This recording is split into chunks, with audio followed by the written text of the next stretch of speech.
Hi vlog! Welcome to my guys! Good morning everyone! So nagluto ko ani guys og yakisoba para makakaon ang pinalanggang anak. Pinalangga na guys kaya naginusara man.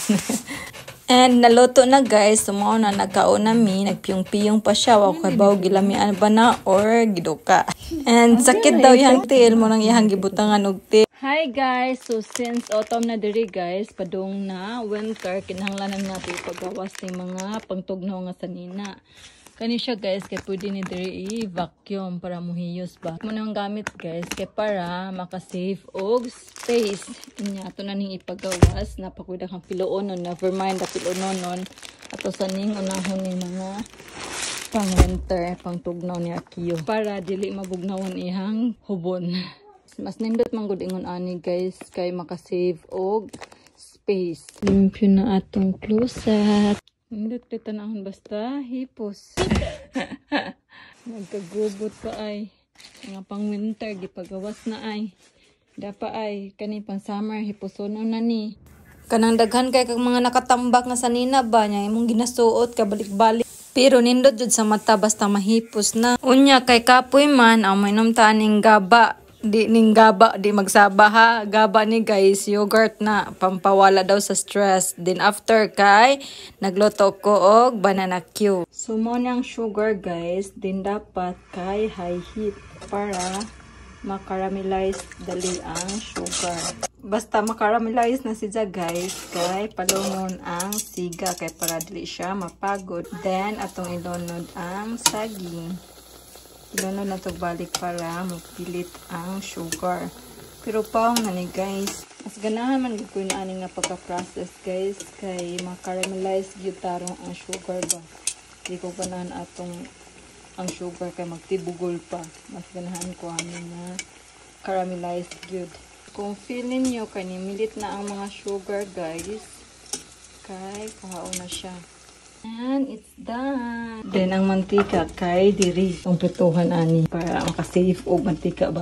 Bula-bula sa Japan guys. Tik tayo. Futari ko na no.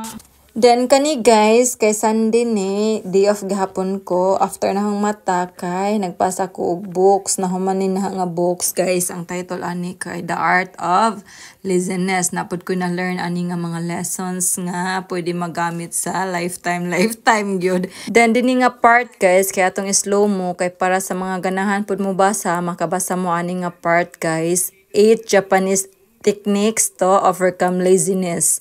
Basahan lang na ninyo kay para nasad mo'y ma-learn. And I'm done with this book. Sakto sad guys, manakog basa mga pinaunta ko niya. Namata na si Akiyo, din mo to nag-prepare ko ni Akiyo, nagpakaon ko daan. Then after kay ningat tumiog station. Station ni guys, Hirata Station kay nag-meet up mi sa friend ko ba na sa work guys kay manglaag mi. Wala bitaw lang tao. Welcome to Hirata Station.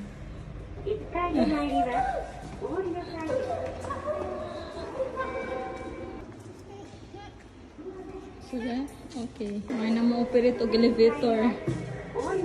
Shimite. Padung daw siya sa first floor. Mayuhan na gud nimo bay. エレベーターの方が楽ちんだね。そうだね。だね。そこ歩ないね。歩くのいいでしょ。ダイヤモンド装備の。見て、これが取れるよ、ママ。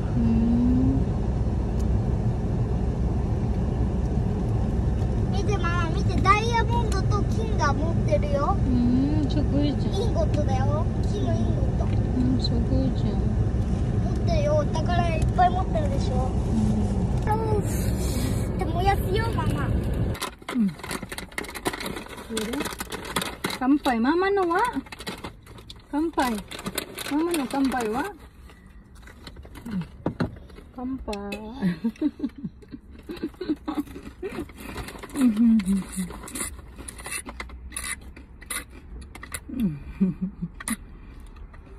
Well, nagpaabot na niya og ni Cha-cha ba.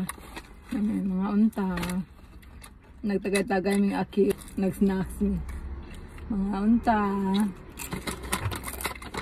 Pangit. Dire na lang mini Akyo nagpaabot sa kinan guys, wa na mini uban kay para di na pod magpapalit sa Akyo og duwaan. No.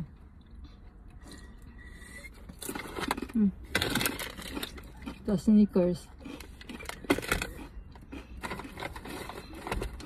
Then after na mo ani diri guys, kay nato mi og Starbucks. Then TikTok is life man mo ni nag-TikTok na pod mi. So that's it guys. Thank you for watching. Always remember to stay safe and God bless us all. Bye everyone.